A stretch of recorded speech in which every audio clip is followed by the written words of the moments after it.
special character overlay is split into residential and business areas, and this Howick area is a business area. As you can see, it's on the town centre there, which is the town centre and the mixed use zone. Now, the special character, this Howick business special character area is the only special character area in the unitary plan that does not have a special character statement. And this reflects that there was not a special character statement in the Legacy Manukau district plan where the special character area originated from. So back through its recommendations on the proposed Auckland Unitary Plan, the independent hearing panel recommended that Council prepare a special character statement for this area, which is what we've done. So special character statements play an important role in the implementation of the overlay provisions. They sit in Schedule 15 of the Unitary Plan, and they identify the special character values of each special character area. And for business areas, special character areas such as this one, these character statements also identify what's called character defining and character supporting buildings. So that plays a key part of that character statement. So while we were preparing the character statement for this area, we identified that there were 4 buildings within the town centre that contribute to the special character values of this area, but they're not currently within the existing extent of the special character area overlay. And these are shown on the map with the black outline and the little arrows pointing to them. So there are 2 of these sites are privately owned, and they are historic churches and graveyards. There's the Our Lady Star of the Sea Roman Catholic Church, which is the one at sort of at the more northern end, and the All Saints Anglican Church and Graveyard, which is more now the southern end there. And the other 2 sites are council-owned sites. They're both zoned, one of the open space zones, community. And these are the sort of the one up that you can see up sort of on the east side is the Uxbridge Arts and Culture Centre, and the other one right in the middle of the town centre area is on Picton Street, and that's the Howick War Memorial Community Centre, which is in Market Square. And it's because of the contribution these 4 buildings make to the special character values of this area that this plan change proposes to both add a character statement for this Howick area, but to also amend the extent of the special character area overlay slightly to include these 4 sites within the special character area. And so with the committee's approval to publicly notify this proposed plan change, we'd be looking to notify it within the next couple of months. So that's all. So if there's any questions on that. Some questions. Councillors Young and Stewart, would you like to move and second the recommendations? Moved Councillor Stewart, seconded Councillor Young. It's on the table and we'll have a question. Councillor Stewart, please. Yes, thank you for that. You've done a really wonderful job. Can you just confirm, I know I actually know the answer, but if you can just confirm, have the local board agreed to approve this going up for notification? So as it outlines in the report for this committee, we have talked with the local board on this, and I'll just get a check for the date. On the 28th of May, we were at a local board workshop to update them on the progress of this plan change, and they were given the revised character statement at that time, and the Howick local board endorsed the planned way forward, which was let's move this through to the next stage, which is the notification. Paragraph 25 for that one. Sorry. Oh, I'm just following on that. So this is then now going up for public notification, and that means that the Howick local board and members of the public can all have some feedback, and that's a little bit later. But one thing, could I just ask, could we do this? There's been a number of people that have contacted me last night and today just asking if we could do this not during the election period and just do it just after the election, and to go through to the end of November for the hearing, for people to put any submissions in or any changes that they want to do. Is that possible? Yeah, we can delay the notification for. We're not intending to do it for the next couple of months, so that would take us through to about the middle of October. So we could notify it then, and when you put it out for notification, you have a period of 30 days in which submissions can be made. We then have to look at those and summarise them, and then we put them out for further notification. So, in fact, the period for responding to submissions, it would take probably another 2 or 2.5 months. So that would take us through probably to about December, or potentially January, for when we started dealing with what the issues of the submissions are about. Thank you for that. Thank you, Councillor Stewart. Mayor Goff, please. Yeah, can you just, I had a lot of discussions with people on the streets of Howick about this, so there's a degree of interest in it. But can you indicate to us which groups specifically you've talked to, obviously apart from the local board, and what the general feedback was, and whether there was any dissent? Because all of the feedback I was getting on the street was, we want to be part of this and why aren't we, rather than a concern about it. But were there people that felt that it needed to go further or needed to be amended? What sort of feedback were you getting from your working group, and who was represented on it? So, excuse me, the people that we first had a workshop with was back in March earlier this year, and we invited the local board to identify people who should be attending at that workshop. So through that we worked out and sent out invitations to people. Not everybody chose to attend, but in terms of those that were there, so there were obviously representatives from some of the local board members were there. We also had Gayleen Macarith and the chair of the Howick and Residents Ratepayers Association. We had people from the Cockle Bay Residents and Ratepayers Association. We had someone from the the Howick Historical Village Association, someone from the Howick Village Business Association. We also had Alan LaRoche, who is a historian for the local area, and we had Janet Dixon also turn up for that. So we had a discussion there around that character statement, and people provided, because we provided a draft character statement for them, people provided feedback both at the meeting and afterwards. After that, we then subsequently made some more revisions. Lisa worked on that with making more revisions following on that feedback, and we have since sent out a further revised one. Obviously, there are different opinions that have been expressed from that, but the reason that we think now it's in a good state to go out for public notification is to allow that to be a wider discussion with the whole public. So by fully publicly notifying it allows anybody now to become part of the process if they so want, by putting in a formal submission. So then you get a much wider range of views from the whole community. Thank you, Mayor Goff. Councillor Clow, please. Item 14's got some photos. Do you have any photos of the buildings? No, sorry.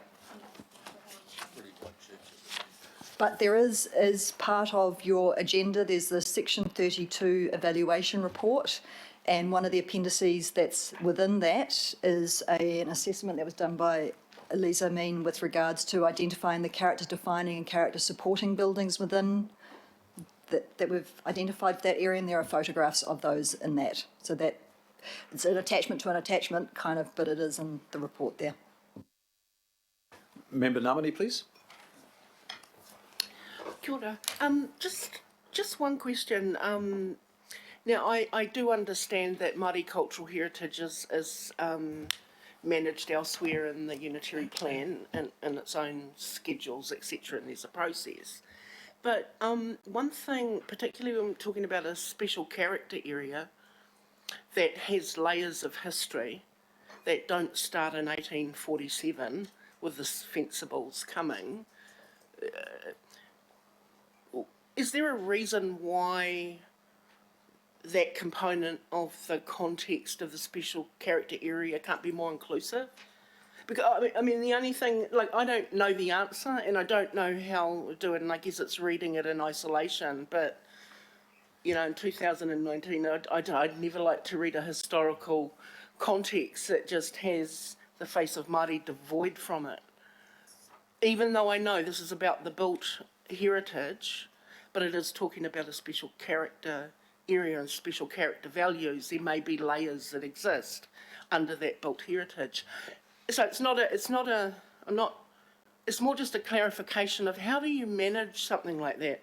Is there an opportunity, for example, if the heritage and the stories and the narrative around this particular area is told elsewhere, it then just becomes another overlay over an overlay? Or ought that be recognised in the context of something like this?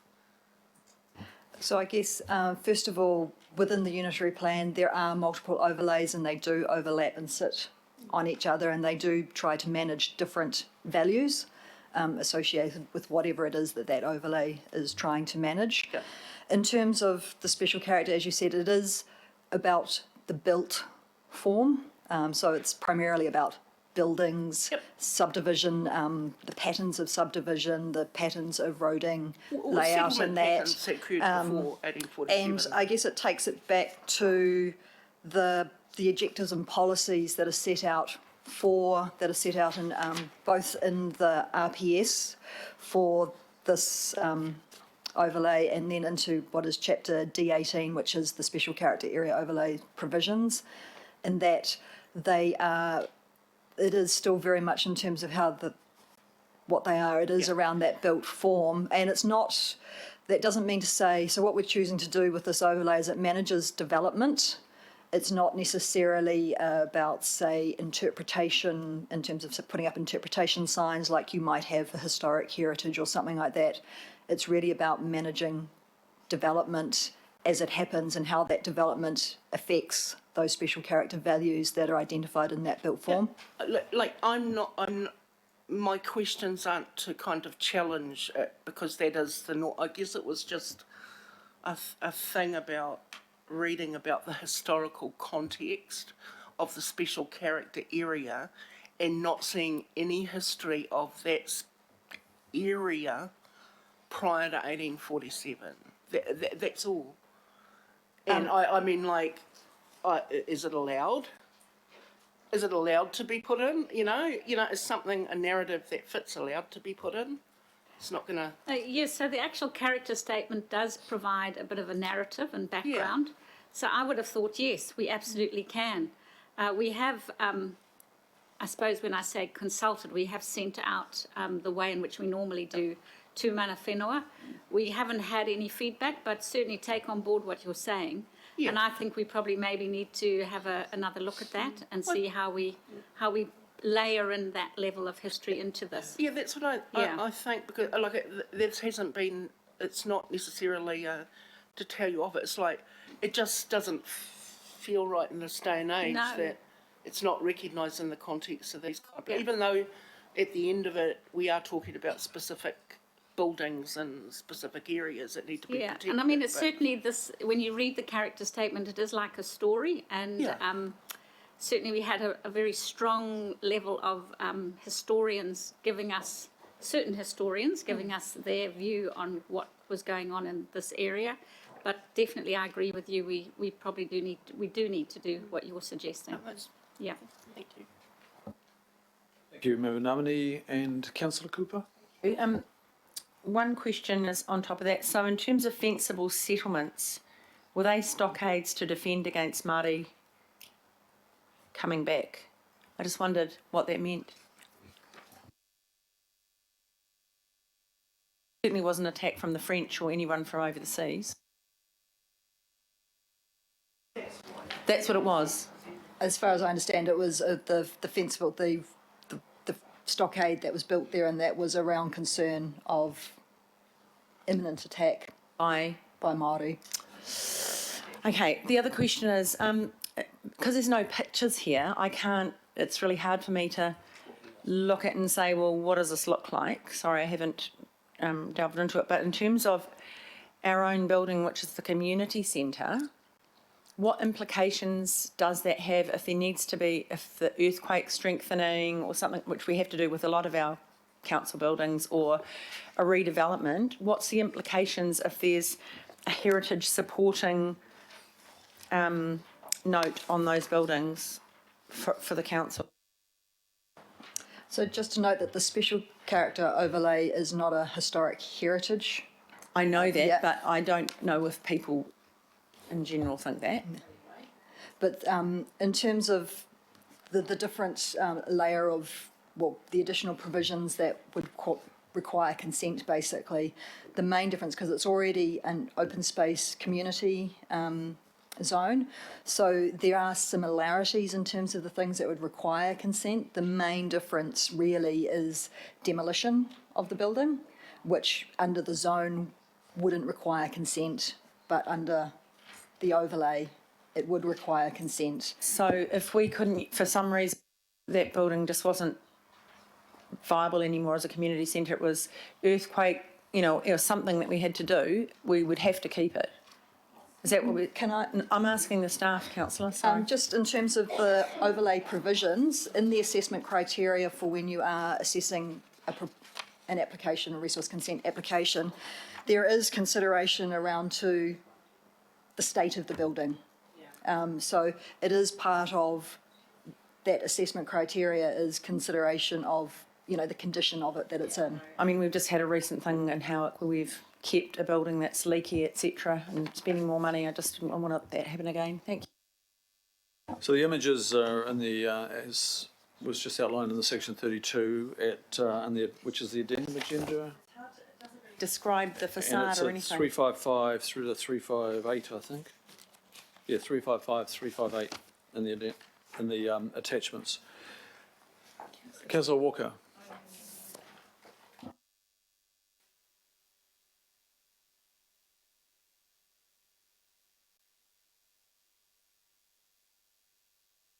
So Councillor Walker, if you could please ask your question.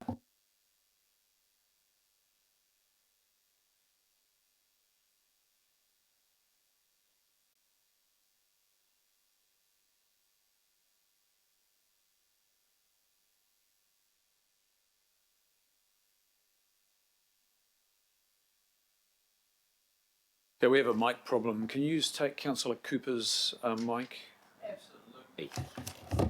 Always There good you go, councillor. to There you go. play swapsy with you, Councillor Cooper. How's that? Okay.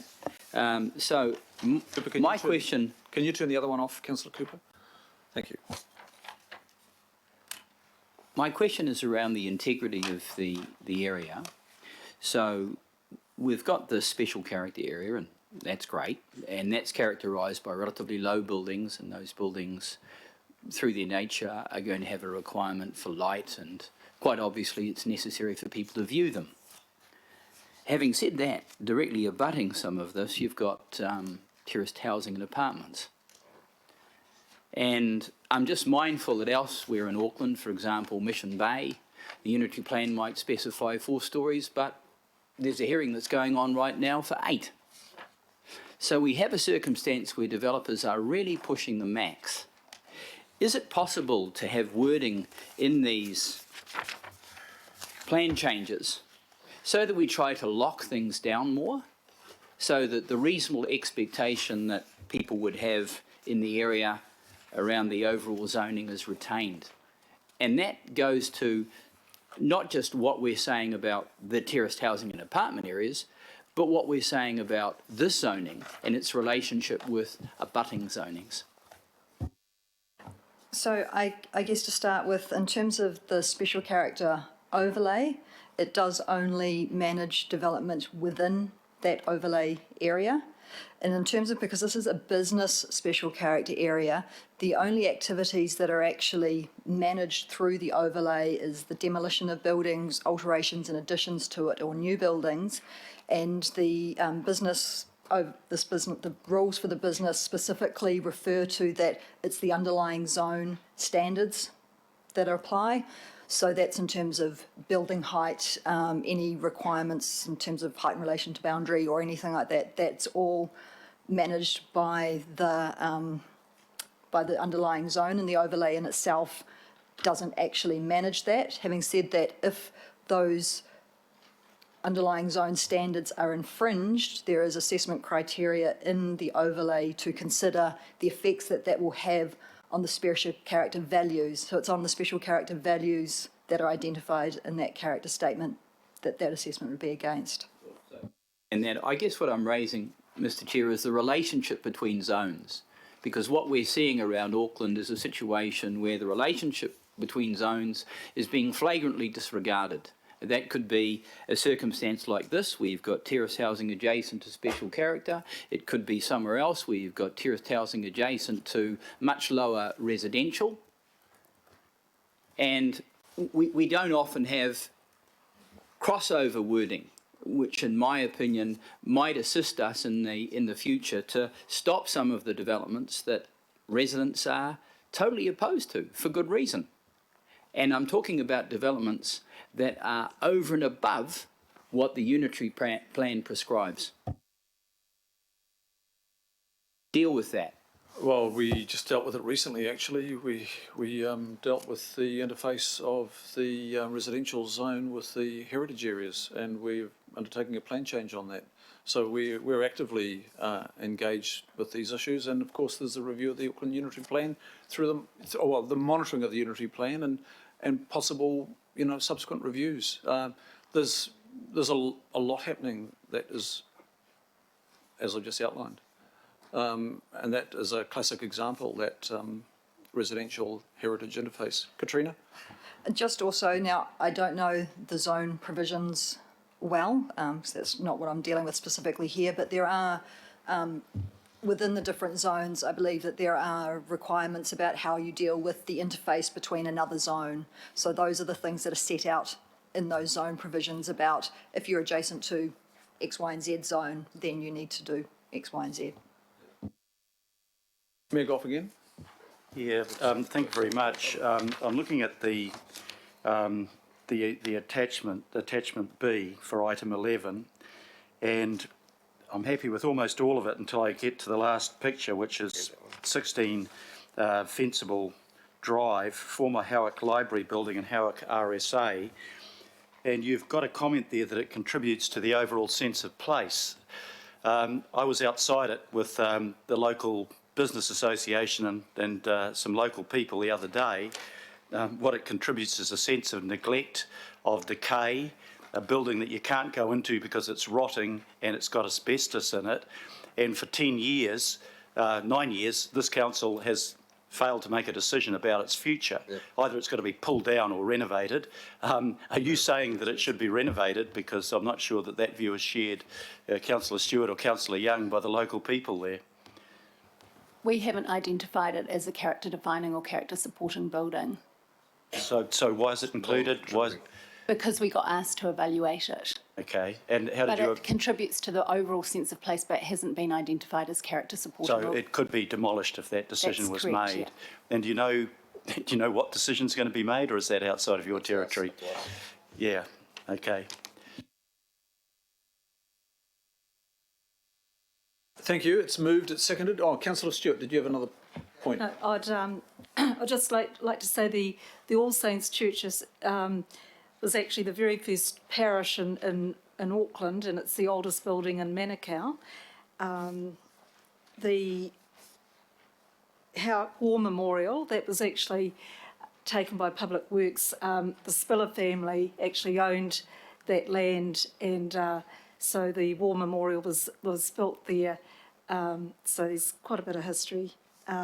So those four ones that you've actually pointed out, they are of the special character, and we are actually talking about the Howick business special character, not residential. And I think that's been what's been a little bit confusing for some of the people out in Howick, that people thought that Plan Change 26 was also part of the Howick business special character, which it's not. So that's just something that, could you just explain why the Howick business special character isn't part of Plan Change 26?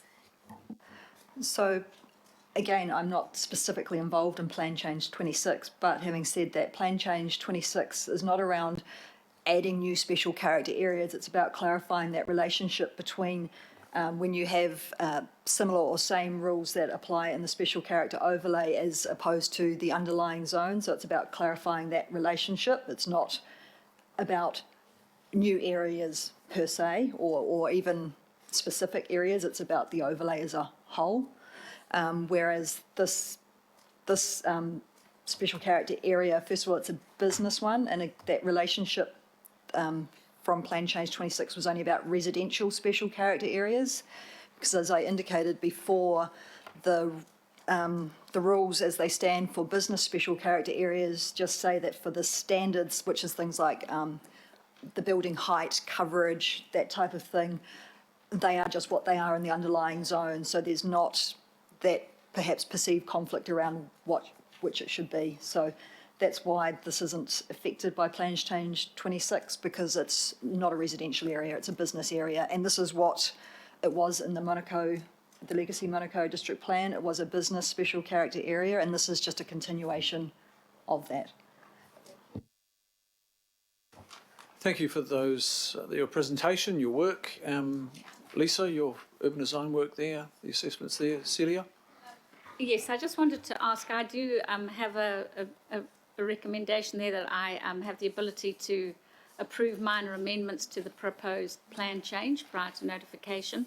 I'd just like to suggest that we could add in some reference to the Maori history into the statement that goes out for notification. Take that as given. I think is there any contrary view? There being none?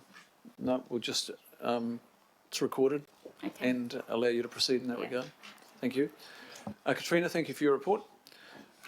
We'll put that to the vote. All those in favour say aye. Aye. Contrary, no. Declare that carried. Thank you. Item 12.